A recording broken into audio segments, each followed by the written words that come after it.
So we have a divergent picture when it comes to inflation, particularly between the UK, and it's pronounced, the UK inflation picture versus what we're seeing in the Eurozone. And that's going to be rounded out for us tomorrow with more prints coming through from the likes of Italy and France. But Spanish CPI is clearly on a downward trajectory. How do you take into account that divergent inflationary picture when you weigh up your assessments around the central bank action? BlackRock have been clear, you don't see inflation getting down to those targets of central banks anytime soon.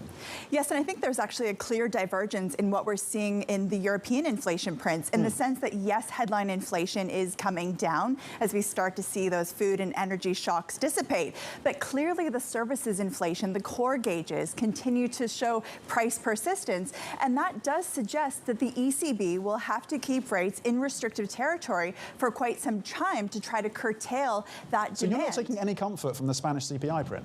I think it's, yes, potentially adds some downside risk to the EU print that comes out later this week, because Spain does account for about 11% of that EU print.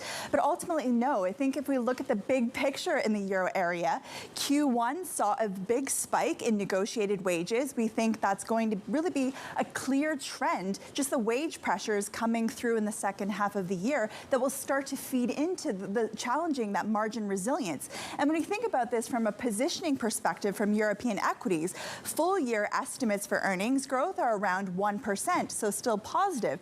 But if we think about this environment where the ECB has to keep rates quite restrictive through the end of the year, that's going to feed into the labor market. That's going to feed into corporate earnings. And we think that European equities are not accurately reflecting really what we think is to come is a recession across the continent. Is a recession necessary for the ECB to achieve its objectives, Laura, or are we just heading into stagflation in absence of that? That's a great question. I think really it comes down to the persistence of price pressures, because if we do start to see that some of those core gauges do come off more meaningfully, then yes, I would expect that we don't need to see central banks tighten to such an extent.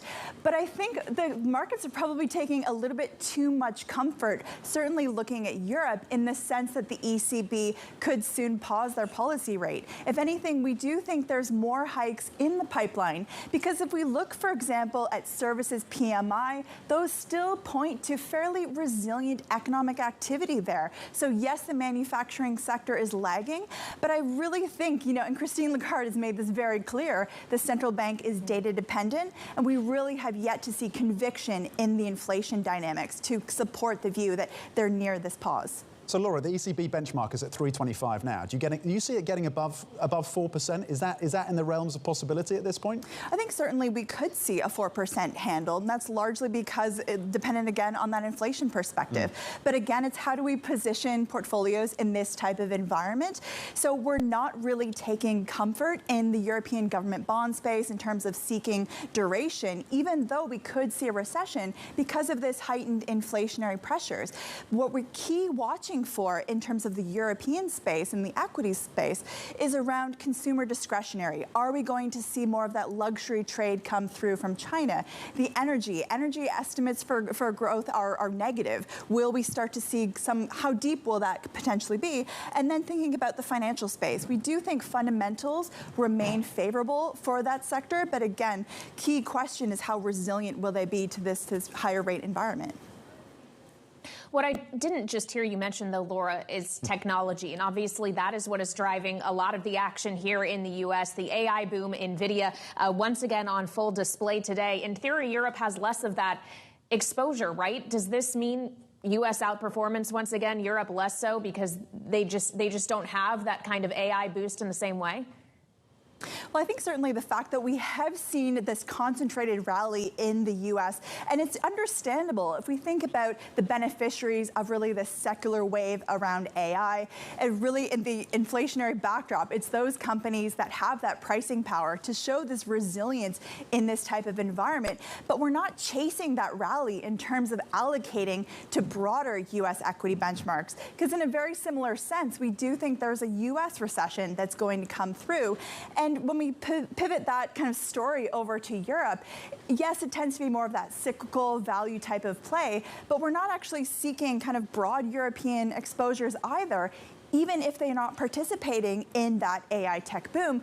But we are seeing kind of this barbell approach to portfolios in the sense of looking for that higher beta exposures in emerging markets, because we do think that's where the growth backdrop is more supportive, and then balancing that out with these high quality income type of exposures, looking at the fixed income space. Notably in the US government bonds, we're starting to get a little bit more comfortable with duration because of the growth backdrop. Laura, the danger though around that, and it's a cautious approach when it comes to equities, the danger is you miss out on the kind of 30% upside we've had year to date in the NASDAQ. You're missing out on that rally.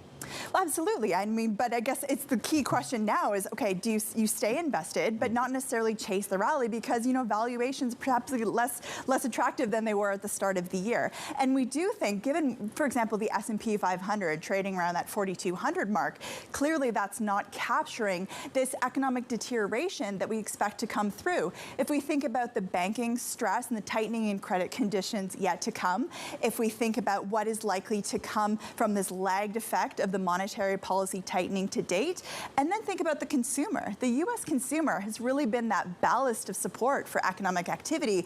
We think they're going to deplete their savings to such an extent that the U.S. economy will no longer have that support, and we do expect a recession. So equities are clearly disconnected from that current view that we have.